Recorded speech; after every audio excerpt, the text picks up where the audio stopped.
Hello. I hope everyone's having a good day. It's been a good weekend, I guess, for you. This is the weekend of Brigadecon. I, being slacker that I am, did not sign up for anything. But I will go ahead and plug it. If you're watching this the day of its release, Brigadecon is still going on.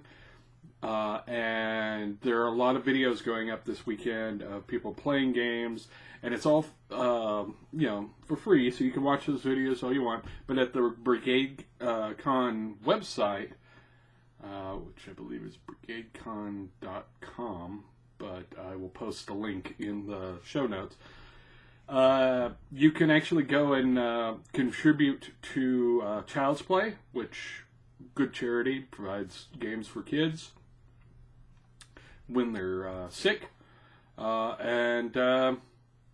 it makes their life a little easier when they're stuck in a hospital, which is kind of a neat idea.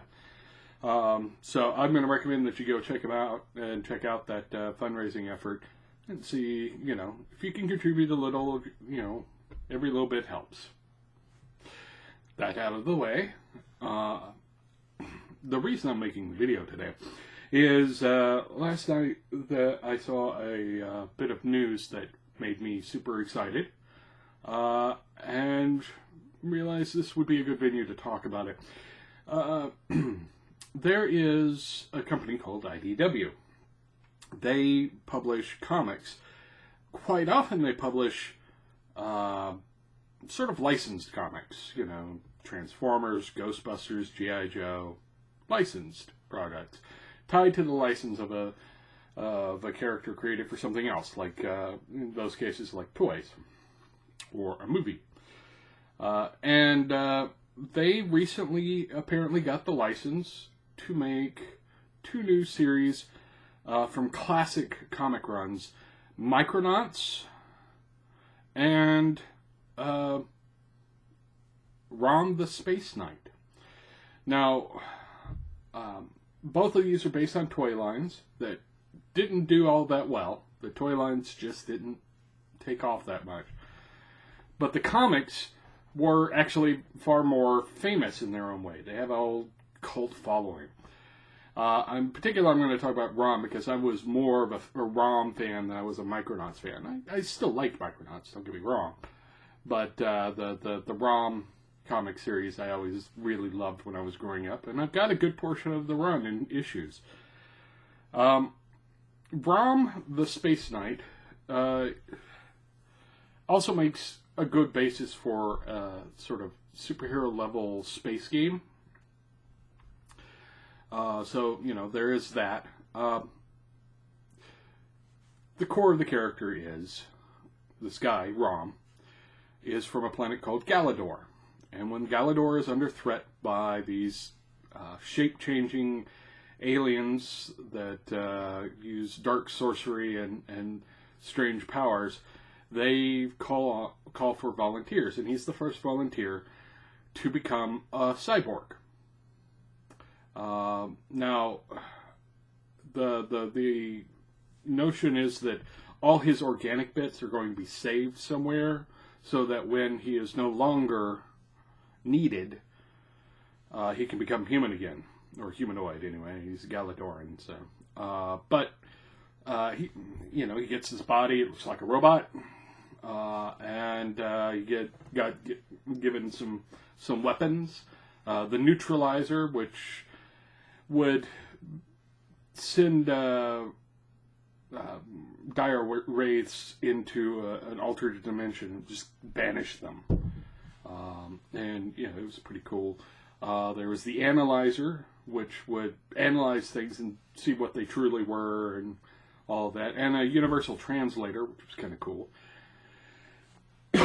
And his robot body would heal itself. It was made of a special metal that would self-repair. And it was already pretty tough. At one point, they compared it favorably to being in the same class of stuff as like vibranium and adamantium.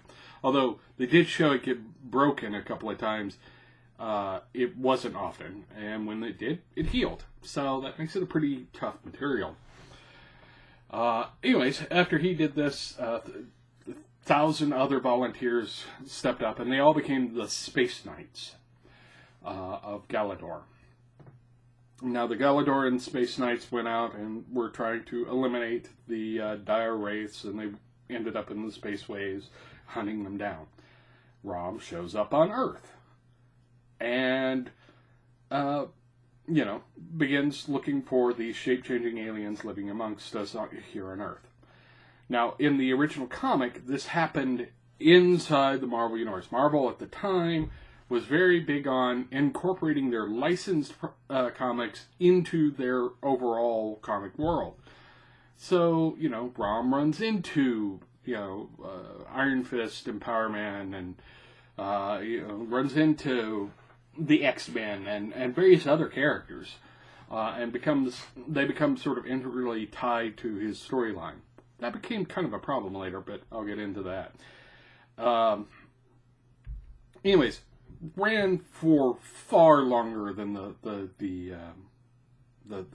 toy lasted. The toy was a flop. It didn't sell well at all. But the comic lasted 75 issues, which for comic lines, that's actually a pretty good run.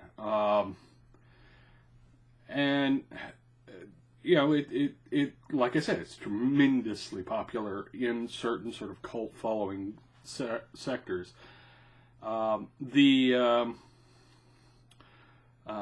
Eventually the dire wraiths got defeated, and the Galadorans went home. But the series ended, and things happened. There was a bit where they had to go up against Galactus. There's a lot of stuff going on in it. It's a good line. The characters were interesting. Their struggle was, also interesting, how to not become permanently locked in a war mindset. Things like that. Plus, the fact that they had to give up their humanity to become what they are, but their brain is still, human for the most part, and so they still have, human emotions and human reactions to things, and that's sometimes not easy for them. And the Space Knights, wander the universe, doing their best to end the dire wraith threat. That, as a setup for a game, sounds awesome. I'm just going to put that out there. As a game setup, that's amazing.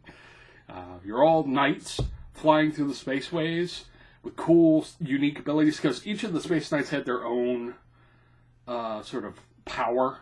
There was one that was actually Rom's, I guess, kind of girlfriend for a while, named Starshine, and she could use these light-based attacks that were really cool. There was another guy who had sort of a dark energy beam thing. A bunch of different ones. There was one that could produce fire. It's neat. It's cool stuff. And, so each of them had their own unique power set. And they also had the cool robotic body stuff as well, and can fly around. I think it would make a great game, is what I'm saying. And if you're ever doing a superhero game and you want a different take, that might be a fun one to do. They're on the same par with like the Green Lanterns or Dark Stars from DC Comics, or the Nova Corps from Marvel Comics. They're in that sort of a core of heroes that go throughout the universe, doing things. That's neat. That's my personal opinion. You don't have to agree with me on that. But anyways, IDW got the rights to do a new series. This will be interesting because Marvel lost the rights to do a lot of the reprints. They didn't when they did some of the recent collections of stories that involved Rom in a couple of points, they couldn't put the Rom character in, which was interesting. There was Secret Wars 2, which surprisingly enough is not the Electric Boogaloo. He actually there is an encounter with the Beyonder, and it didn't make it into the collected stuff. And so what's going to happen going forward is interesting. I know that Marvel announced that they would be doing a Space Knights series, but it won't have Rom in it. IDW is doing a Rom series, which presumably would have Space Knights as well, and I'm not sure how they're going to work that out, because they're two separate companies. Would IDW have the rights to reprint those rare reprints that we don't get anymore of Rom? I don't know. I don't know. But I was excited about it. I thought it was cool. And I thought I would post a thing about it and say, hey, here's this cool thing. And let other people know about it. If you haven't read the character before, it's kind of you kind of have to go to the back issues, dig deep into the back issues at a comic shop or something. I got a good portion of the run, but not all of it, maybe about half. And I did a lot of my buying on eBay, honestly, because they're hard to come by. Originally, when I was a kid, one of my first comics that I ever read was a Rom Space Knight, which is why it's stuck in my head as being one of the things I really kind of loved in Marvel Comics. And I'm excited to see what IDW does with it. They have announced that their free comic book day submission will have Rom the Spaceknight in it, so I'm hoping to see that, because free comic with Rom, awesome.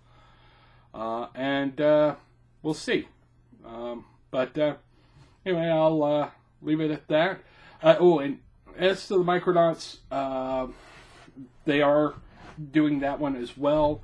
That's another one where it was sort of tied into the Marvel Universe. They had a fairly epic crossover with the X-Men. And the Microverse was definitely a big part of the Marvel Comics in a number of different storylines, from Fantastic Four to, Ant-Man and, all the characters with some shrinking powers. Eventually we'd get to the Microverse at some point. And so it was an interesting thing along with them. They were maybe less popular than Rom. They didn't last as long, but they had several series. So, sort of balances out. Anyway, subscribe, like, share with all the people, and go over to Brigadecon website and, contribute. Be a contributor. Help people. Help Child's Play. It's a good charity. And I'll talk to you later. Bye.